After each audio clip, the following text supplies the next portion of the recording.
Hey everyone, day 4. So if you're like me, you are really looking forward to being able to eat today.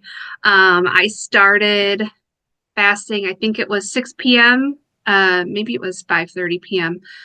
3 days ago, and I get to eat tonight for dinner. So a little more momentum today. I know yesterday was probably my hardest day, which it usually is. So hope you guys are hanging in there. And if you've given in and you needed to listen to your body and not complete the 72-hour fast, don't beat yourself up over it. This is trial and error. You can always do this again any time of the year. Like I was saying before with seasonal fasts. So if you wanted to try this again in spring, if you want to try it again next week, if you want to try it next month, you can do this whenever. So today I'm going to talk about the different length fasts and the benefits to your body that they provide. I'm also going to talk about ingredients, reading labels, and how we've kind of been trapped in this endless cycle of eating toxins and eating crap that is causing all of these diseases. So those are the two main topics today. I'm also going to tell you how to break your fast. So why don't we start with that? Let's talk about food because I'm starving. So you want to break your fast. You want to determine your goal. If you have a lot of gut issues where you really need to focus on repairing your intestinal lining and absorption, if you have issues with a lot of um, bloating and things like that, you really want to break your fast in a strategic way. You want to do this anyway, even if you're not trying to heal something specifically in your gut. But specifically for this, you want to start with a bone broth. And like I was saying yesterday, you want to do a chicken or beef bone broth, and it must say that. And I'm going to give you an example. Hopefully you can see this. So this is the one from Costco. It says bone broth. And if you read the ingredient label, it's very clean. It's just water, chicken bone broth. It has some vegetable broth in it, carrot, celery root, salt, lemon juice. There's no oil or sugar in this. Another good brand is this Kettle Fire. And this is, again, it says bone broth. So that's the key. The other thing you'll notice is the protein in here. Like for the Kettle Fire, this one says 19 grams. It's for the whole container, which is 2 cups.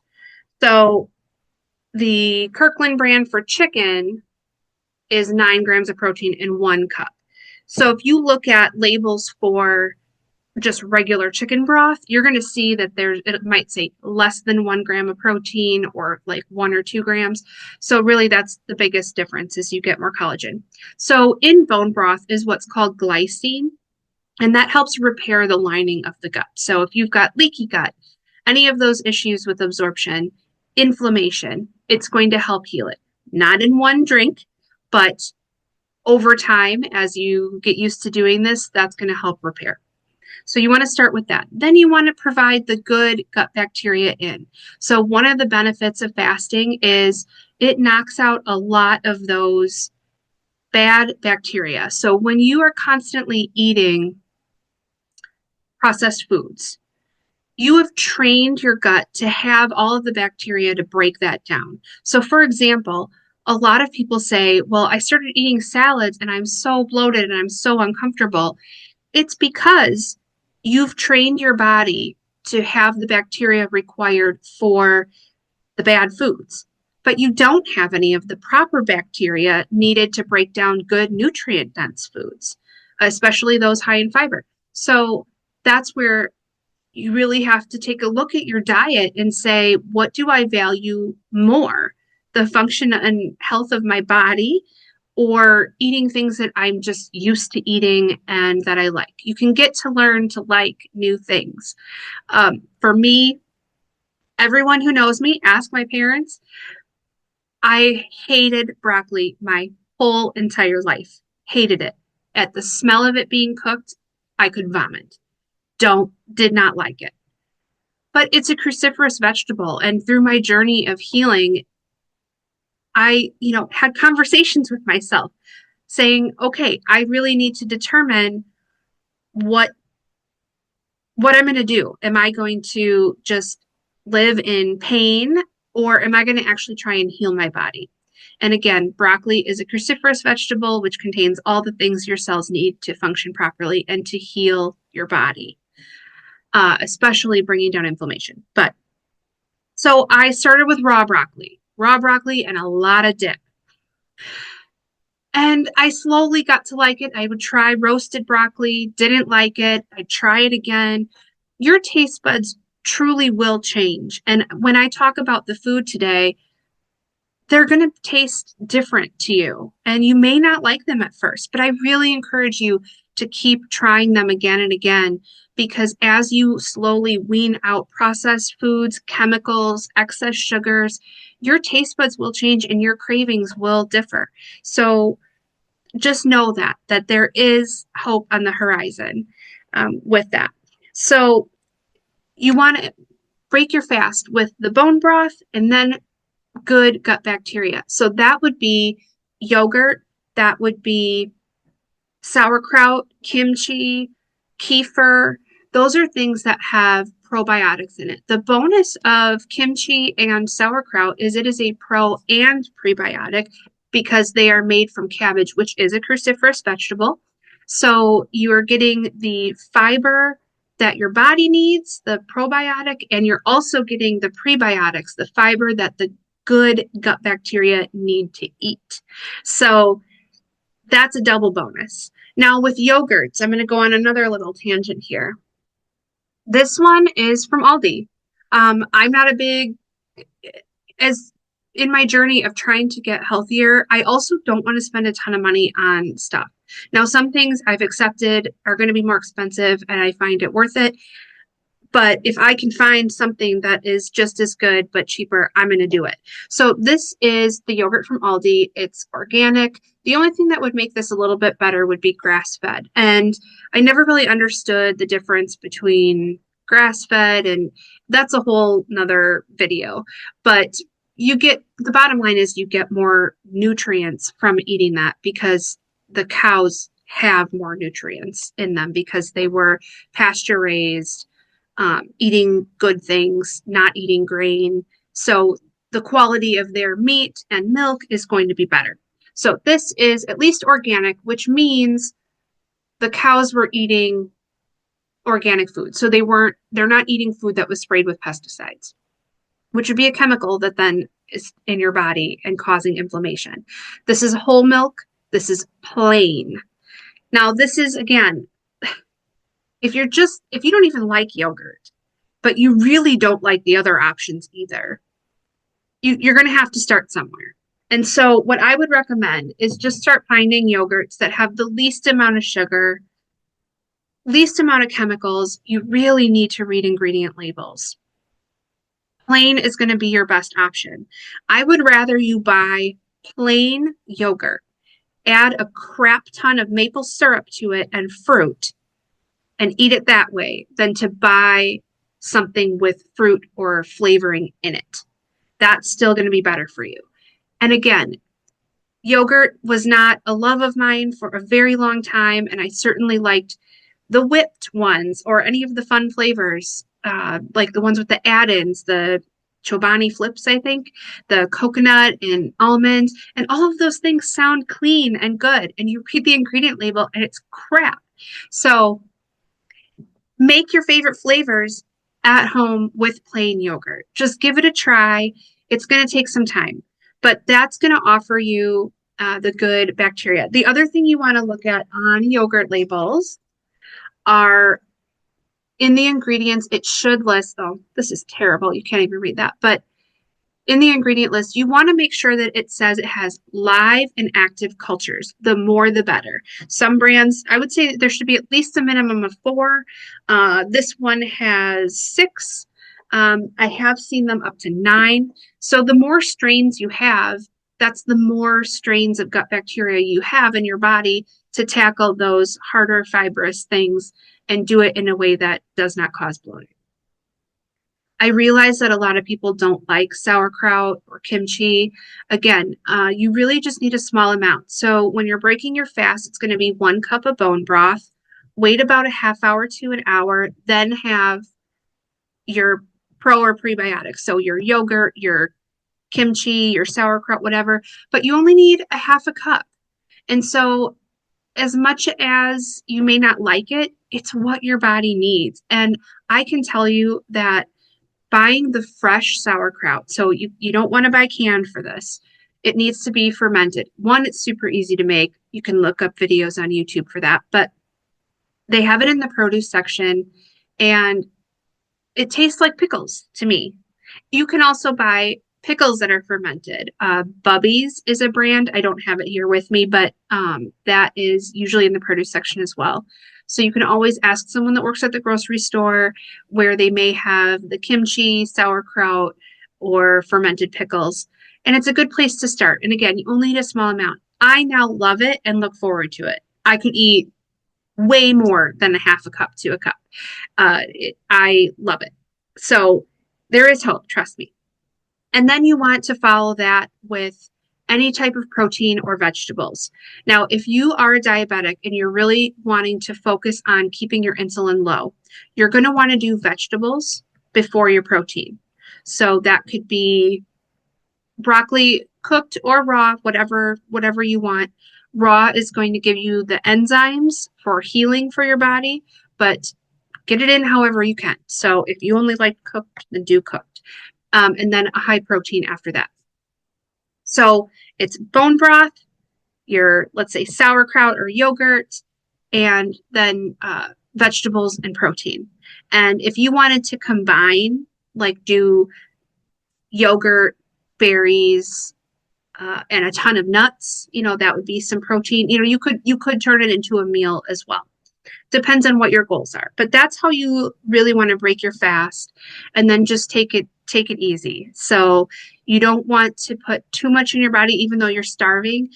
You may have bouts of diarrhea. You may experience some bloating. But again, these are all signals that your body is off balance and you're on track to getting on balance if you keep this up. So try not to look at it as a discouraging thing or like, oh, I'm never meant to fast or eat this type of food. It's not the case. We have to retrain your body. It's been out of whack for a long time. Okay, now I'm going to talk about the different length fasts and what they can do for your body.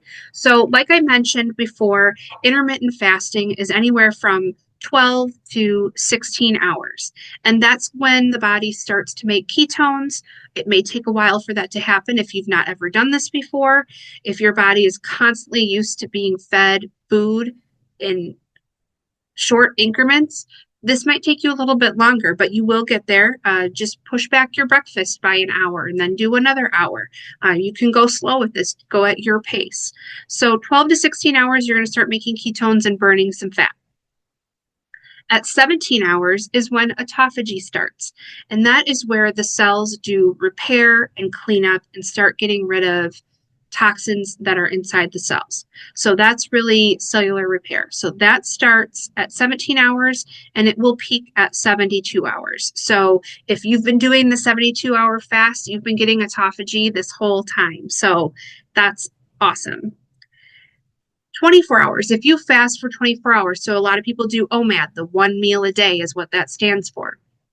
So the trick is you need to make sure it's a full 24 hours, that you're not, if you're eating dinner all the time at 5 p.m., let's say, then you're really only doing 23 hours because you don't stop eating till, half hour, an hour later.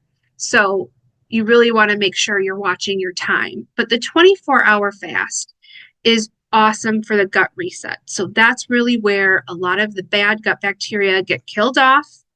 And this is great for people that have overgrowth of candida. So if you are a big sugar lover, you probably have overgrowth of yeast in your intestines, which is candida. If you have SIBO, the SIBO, it's the small intestine bacteria overgrowth, that this will help with that. If you have leaky gut, if you have difficulty breaking down estrogen, so if you have a ton of belly fat, if you feel like your hormones are off balance, if you are on hormone replacement, it can help a lot of symptoms when you're on hormone replacement, but you need to make sure that you're doing the things to detox the extra estrogen or progesterone, whatever patch you have. Make sure that you are getting rid of that. If you are on birth control, that really breaks down the gut bacteria, the lining, causes inflammation. So you're really going to want to make sure you're taking care of your gut if you're on birth control. So 24 hours is a great gut reset fast. And you can do that. You don't want to do it daily, but you can do it fairly often depending on your cycle. So again, you want to time these things with the power phases. So the first 10 days of your period or from day 15 to 20. Those are the days that you can do these longer fasts.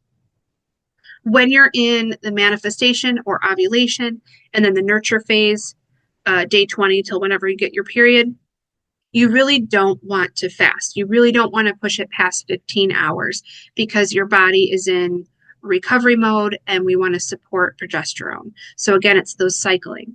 If you are in full menopause and you don't get a cycle, you still want to cycle your fasts. So you're not going to want to do 24 hours every single day. Just something else to keep in mind to support the thyroid, which again is in line with the sex hormones and is controlled by insulin and cortisol. You want to make sure that you're getting on average 1,200 calories a day. Now that's very easy to do, but if you're only eating one meal a day, just make sure it's good nutrient dense foods and not just filler to meet the calorie needs. And again, that's on average. So obviously I'm doing a 72-hour fast. I'm not going to make 1,200 calories each day, but that it's just what you need to average to maintain the thyroid. So something else to keep in mind. Now the 36-hour fast, so that would be going a whole day and then you can start eating again at breakfast. On average, again, you can pick your times to what works for you, but I typically stop eating after dinner. I go a whole day and then that next morning, then you can eat something. That's typically the 36 hours. That's a great fat burner. So if you're really having difficulty with weight sticking, that is a great fast to do on a weekly basis. That's typically what I do. My day is Sunday. Some people like to do Monday to Tuesday. I like my whole day that I'm not eating to be at home. Some people like it to be at work. So that is great for sticking that weight loss. And that one you can do once a week if you really want to focus on some weight loss. 48 hours. 48 hours would be you stop eating at dinner time, you go the whole day without eating, and then the next day you eat dinner. And just making sure you're watching your times, that you're not starting eating until you had stopped eating. So again, the 6 p.m., you want to make sure it's 6 p.m. The 48 hours later. That one resets your dopamine. So this is a great fast that you could do maybe once a month. You certainly could do it more frequently, but I know I'm not one to like want to throw in multiple fasts. I think 36 is hard enough. But the dopamine reset, now we have dopamine receptors in our brain and throughout our body. And that is the source of like addiction. So if you have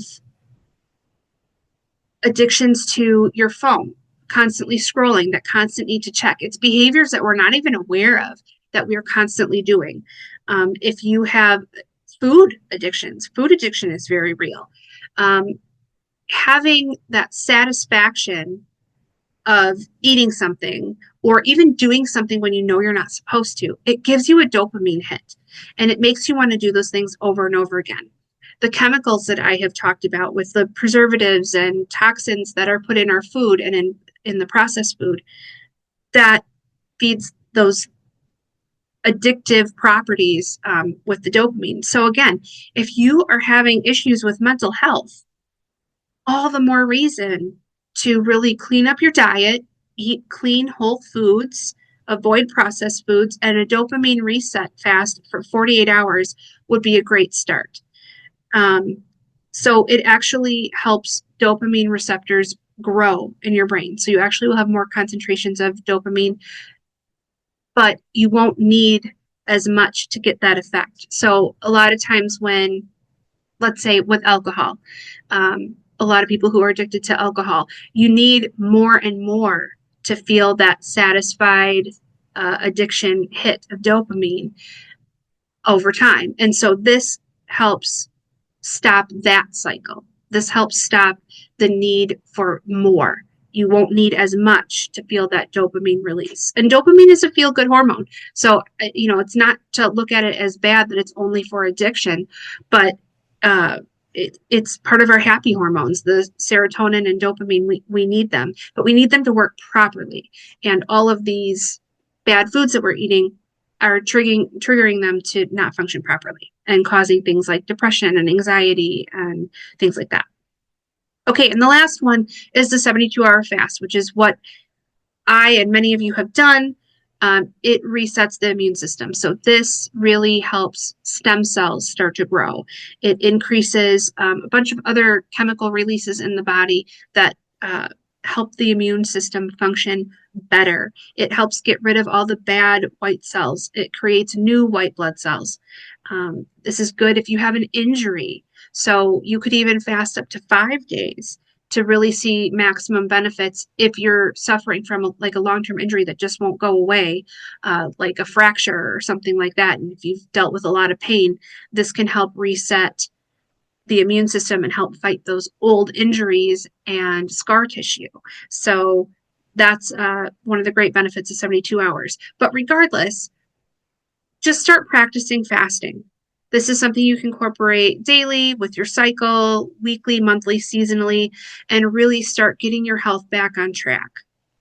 Now, if you start doing this, and it's hard at first, but I want you to keep going, because this isn't something where you do it once and you feel better, but a month from now, 3 months from now, 6 months from now, I want you to look back at where you were and start noticing those positive changes. Is your sleep better? Do you feel more alert during the day, less fatigue? Is your bloating down? It's not always about weight loss, but how are you feeling? This helps you really get connected with your body and stay in tune with your body's symptoms. Okay, the last thing that I wanted to talk about is food. So I touched on bone broth and the yogurt so far, some other things. So like a lot of us have kids. Mine's grown, but uh, we're in the phase of quick grab something. Like you just need something to eat before you go to the next sports activity or whatever. And it's just been eye-opening to me of how much of a disservice that we're doing, and we don't even know it. We don't even know it. I think of all of the crappy food I fed my son while he was growing up because we simply just needed something quick. And you just assume that kids are not going to like fruits and vegetables. But if that's all you give them, believe me, that's what they will eat. So we're programming them to like the crappy food and then spend their middle adult life or older adult life trying to clean up all the damage that has been done for decades. So if there's one thing I can impress upon you, is just start making whole food choices for those quick snacks. It is just as okay to have carrots and celery and chopped broccoli and some dip ready to go as a quick snack versus a granola bar. So these granola bars, like the Nature Valley, full of chemicals, absolutely full. These, the chocolate chip granola bars. I mean, listen to some of these ingredients: soy lecithin, corn syrup, um, sugar, dried malt extract, which is a barley malt extract, calcium carbonate, fructose, sugar. I mean, sugar is listed in here multiple times as an ingredient. Canola oil, very inflammatory. Wheat flakes, whey powder, all of those things are extremely processed and broken down. There's nothing good about them anymore when they've been heat processed for that long. Ascorbic acid and natural flavorings. Natural flavorings, I forget how many there is. Like something crazy, like 200 chemicals can be listed as a natural flavoring.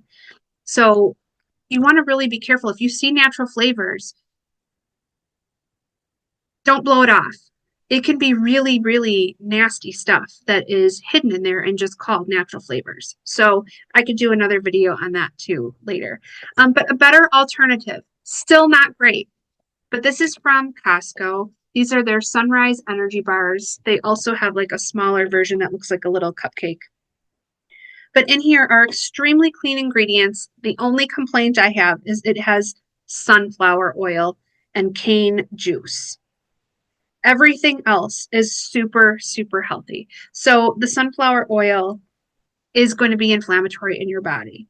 Um, Everything else in here, though, is like pure organic oats, sunflower seeds, flax seeds, excellent sources of omega-3s, which really help bring down inflammation. So over this journey, I've learned too, sometimes you just have to pick the better for you option, but keep looking for the great option. You know, finding an energy bar that doesn't have it, or making a lot at home, which kind of sucks. But I would say if there's one thing that you should start making at home, it's salad dressings. So this one, the Bolthouse Farms brand, I switched to this brand because I thought it was healthier, and this was years ago. So I've been buying this because the base is yogurt, which is healthy for you.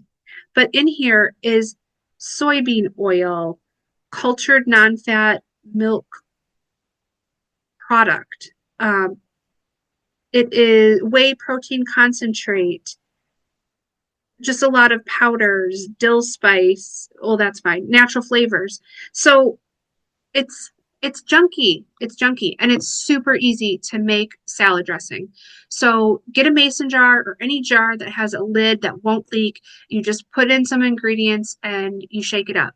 There are tons of easy recipes. You just want to get the ratio right to your taste buds of what you like between oil, and it should be olive oil or avocado oil, and then your vinegar. So that could be any type of vinegar you like, or lemon juice to get the acidity. And you just got to learn that ratio. Once you know that, you can make a ton of salad dressings that are super easy and super good.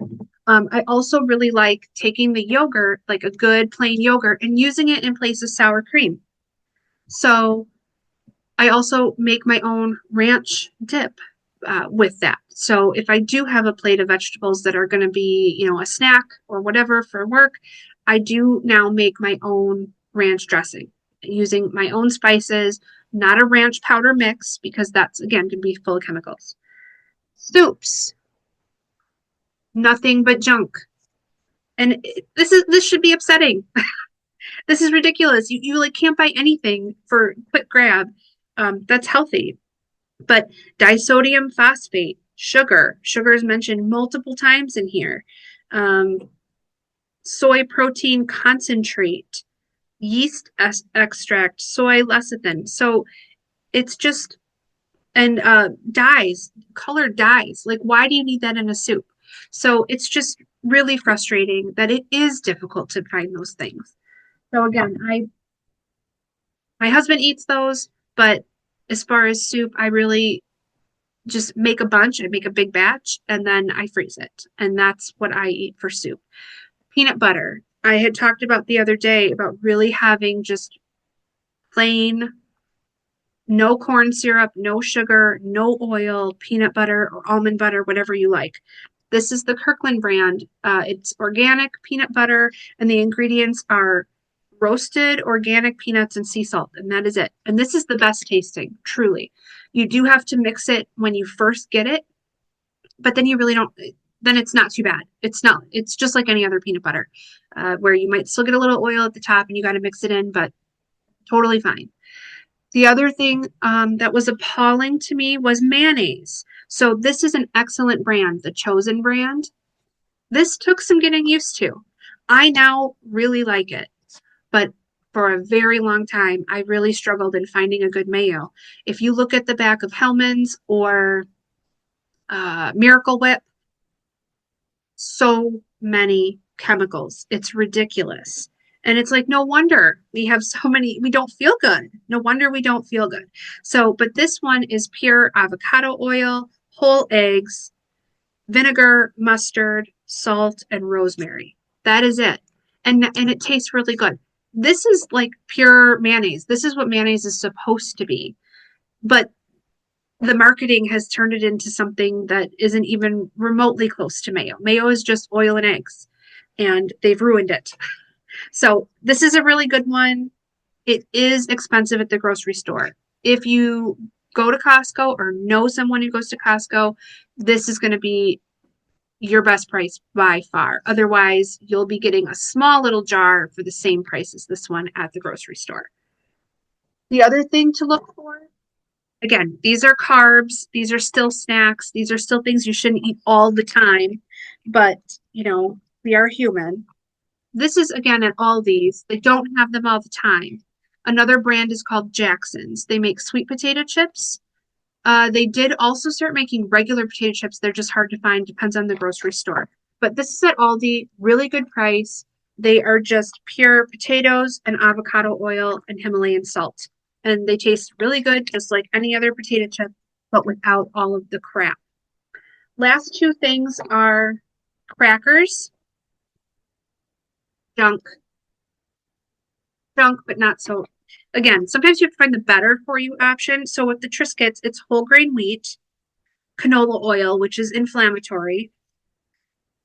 But the rest of the ingredients are pretty good. It's, black pepper, onion powder, extra virgin olive oil, and it does contain natural flavors. So again, you really shouldn't be eating a lot of crackers.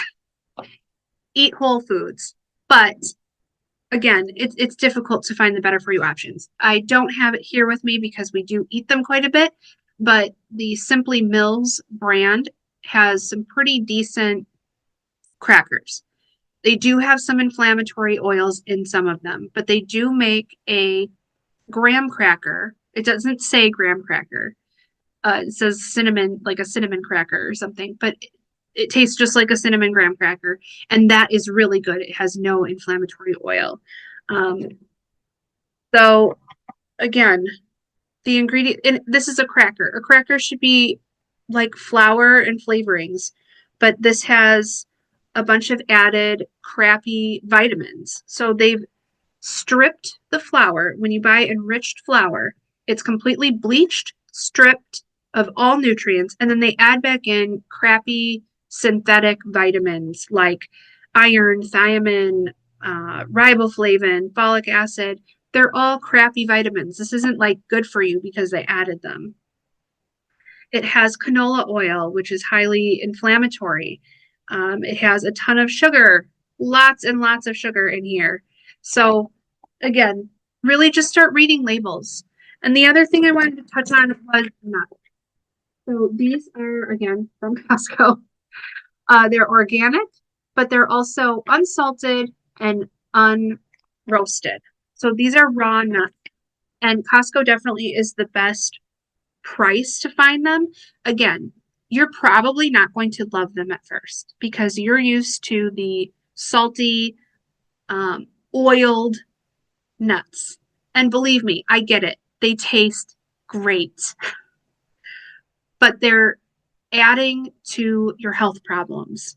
So start switching over. I now absolutely love and can truly say I love raw cashews. Almonds are pretty easy, I think, to eat raw, and they're pretty accessible raw in the grocery stores. They're not too difficult to find. Walnuts are almost always raw anyway, and walnuts are really good for omega-3s. They do have some omega-6, which goes down that inflammatory pathway, but it's a better for you nut, I guess you could say. So really just start reading labels. You'll be shocked at how many bad ingredients are in things that you thought were simple. You're like, I can't even believe that that's in there. So just something to keep in mind. And the other thing I like to say is, again, to the people who feel like, oh, this isn't for me, and when I eat good foods, I feel uncomfortable and bloated. I want you to think about an alcoholic, and they feel miserable when they stop drinking alcohol, and they feel immediately better when they start drinking alcohol again. And we all know that alcohol is not good for our liver. It's not good for any part of our body. So just keep that in mind. It's kind of like recognizing it as a food addiction. You're going to feel bad if you eat a lot of highly processed food and then start to switch to whole food um, products. So hang in there. Keep going. It will get better. I promise. Especially if you add in the pre and probiotic foods, that will really help. So I hope this was helpful. Let me know if you have any questions. I am here for coaching. So if you want to learn more about this, if you feel like you can do this on your own, but you really just need some encouragement, I do 1 month, 3 month, 6 month, and 1 year packages for coaching, and then it's a little more personalized. I'll get to know what's bothering you specifically. What stage are you in um, if you're in premenopause, menopause, if you're having fertility issues, um, if you really just want help cleaning up your diet and this is very difficult to understand, please reach out to me and let me know. I am on Facebook. It's Beam Health and Wellness. And so you can message me there. And my email is beamhealth@gmail.com. So I hope you guys had a good fast. I hope you start feeling better. And I'd love to hear how you're doing. Bye.